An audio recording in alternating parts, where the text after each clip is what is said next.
আসসালামু আলাইকুম। এই মুহূর্তে শুরু হয়েছে আমাদের ফসল উঠানোর মূল সিজন। এই মুহূর্তে আমরা উঠাচ্ছি আমাদের সরিষার ফসলগুলি। তাই রমজান মাসেও দিন রাত এক করে এই কাজগুলি আমাদেরকে করতে হচ্ছে, কারণ এখন যেহেতু মূল সিজন। তাছাড়া আর মাত্র কয়েকদিন পরেই হচ্ছে কোরবানির ঈদ। আমাদের মতো গরুর খামারিদের সবথেকে গুরুত্বপূর্ণ একটি সময় হচ্ছে এই কোরবানির ঈদ, কারণ এই সময় আমরা গরু বিক্রি করে একটা ভালো প্রফিটের আশায় অপেক্ষা করে থাকি, যাতে করে পরবর্তী বছরটা আমরা সুন্দর করে সাজিয়ে নিতে পারি। এ কারণেই মূলত দিন রাত এক করে আমাদেরকে কাজ করতে হচ্ছে, এবং রাতও যদি হয়ে যায় সেক্ষেত্রেও আমাদের কোনো বিরাম নেই, রাত্রেও আমরা কাজ করছি ইদানিং। এখন যেহেতু সরিষা পেকে গিয়েছে, এই পাকা সরিষাগুলি আমরা বিভিন্ন জমি থেকে সংগ্রহ করে এক জায়গায় মজুত করে রেখেছি, এবং কিছু সরিষা আমরা ঝেড়ে মুছে একেবারে রোদ্রে শুকিয়ে তারপর রেখেও দিয়েছি আলহামদুলিল্লাহ। তবে আজকে আমরা যে জমি থেকে সরিষা কাটছি এটা হচ্ছে আমাদের সর্বশেষ জমি। এই জমির পরে আমাদের অন্য কোনো জমিতে আর সরিষা নেই, এটাই সর্বশেষ জমি যেখানে আমরা আজকে কাজ করছি। আমার মাথায় যে সরিষার বোঝাগুলি দেখতে পাচ্ছেন এগুলি মূলত রাই সরিষা। এই রাই সরিষাটা পাকতে একটু দেরি হয়, যে কারণে এগুলিকে কাটতেও আমাদের একটু দেরি হয়। রাই সরিষার অন্যতম একটি বৈশিষ্ট্য হচ্ছে এই রাই সরিষা তেলের জগতের মধ্যে সব থেকে সুস্বাদু তেল। এই তেল দিয়ে সবকিছু আপনি রান্না করতে পারবেন, এবং এই তেলের স্বাদ সব থেকে বেশি আমার কাছে এখনো পর্যন্ত যেটা মনে হয়েছে। এই রাই সরিষার তেল ঝাঁজ এবং ঘ্রাণে অনন্য। আর হ্যাঁ, এখানে সব থেকে যেটা গুরুত্বপূর্ণ সেটা হচ্ছে এটা কিন্তু দেশি রাই, একেবারে ছোট দানার দেশি রাই সরিষা। তো যাই হোক, আলহামদুলিল্লাহ মোটামুটি আমরা এই সরিষাগুলিকে এখানে নিয়ে এসে রোদ্রে শুকিয়ে তারপর সবাই মিলে চারপাশে গোল হয়ে এগুলিকে বাড়ি দিয়ে এগুলির দানা থেকে হচ্ছে যে সরিষাটা থাকে সেটাকে আলাদা করছিলাম এখানে এভাবে।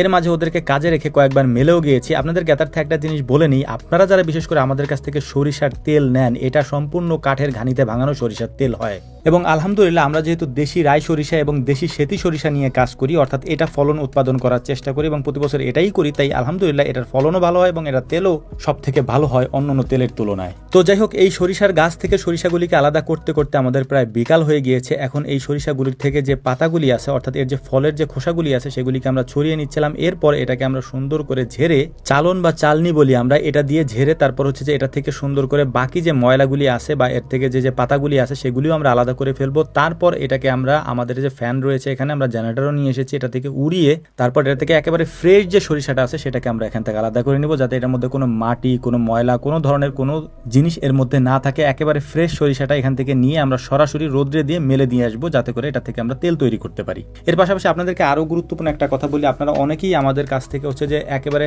মানে সরিষার গোটাটা আমাদের কাছে চান, অর্থাৎ এই যে সরিষাটা আছে সরাসরি এটাই আমাদের কাছে অনেকে চান। এটার কারণ হচ্ছে অনেকে সরিষা দিয়ে সরিষা ইলিশ বাটা, তারপর আমরাও এই ভিডিওতে একটা পার্ট আপনাদেরকে দেখানোর চেষ্টা করব যে আমরা নিজেরাও এই কাজটা করি। সেটা হচ্ছে যে সরিষা বাটাটা হচ্ছে যে বিভিন্ন ধরনের কাঁচা ফল দিয়ে হচ্ছে যে খাওয়া যায়। এরপর হচ্ছে যে পিঠা, যে চিতাই পিঠা দিয়ে হচ্ছে যে এই সরিষাটা খাওয়া যায়, সেটাও আমি আপনাদেরকে দেখাচ্ছি এটা আমরা কিভাবে করি। ইফতারের সময় যেহেতু আমাদেরকে ঘনিয়ে আসছে, আমরা ইফতারেও এটা রেখেছি আলহামদুলিল্লাহ।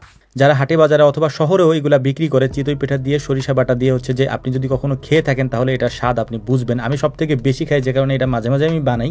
তো এটা দেখে অনেকেই আমাদের কাছ থেকে এই যে গোটা সরিষা আছে, অর্থাৎ সরিষার দানাগুলি অর্ডার করেন সরাসরি। এর কারণ হচ্ছে যে আমাদের কাছে যেহেতু আমরা নিজেরাই ফসল উৎপাদন করি এবং নিজেরাই এটা থেকে তেল উৎপাদন করি, তারপর ডাল উৎপাদন করি, তারপর লাল আটা উৎপাদন করি, তো অনেকে আমাদের কাছে গম চায়, অনেকে আমাদের কাছে ডালের বদলে হচ্ছে যে মুসুরি চায়, অনেকে আমাদের কাছে সরিষার তেলের বদলে সরিষা চায়। তো আমরা আলহামদুলিল্লাহ এগুলো দিতে পারি। তো আমাদের কাছে অর্ডার করার জন্য নিচে নাম্বার দেওয়া আছে, স্ক্রিনে নাম্বার দেওয়া আছে। এর পাশাপাশি হচ্ছে যে কমেন্ট বক্সে আমরা একটা লিস্ট দিয়ে রেখেছি। এই লিস্টে আমাদের কোন কোন প্রোডাক্ট রয়েছে সেটা দেওয়া রয়েছে, অর্থাৎ আমাদের কোন কোন ফসল রয়েছে সেটা দেওয়া রয়েছে। আপনি সেটা দেখেও আমাদের কাছে অর্ডার করতে পারেন। তবে অবশ্যই স্ক্রিনে যে নাম্বারগুলি দেওয়া রয়েছে সেখানে লেখা রয়েছে কোনটাতে আপনি কল করতে পারবেন, কোনটাতে হোয়াটসঅ্যাপ করতে পারবেন। যেটাতে কল সেটা কলই দিয়েন, আর যেটা হোয়াটসঅ্যাপ সেটা হোয়াটসঅ্যাপই করেন, তাহলে আমাদের জন্য সুবিধা হবে আলহামদুলিল্লাহ আর কি।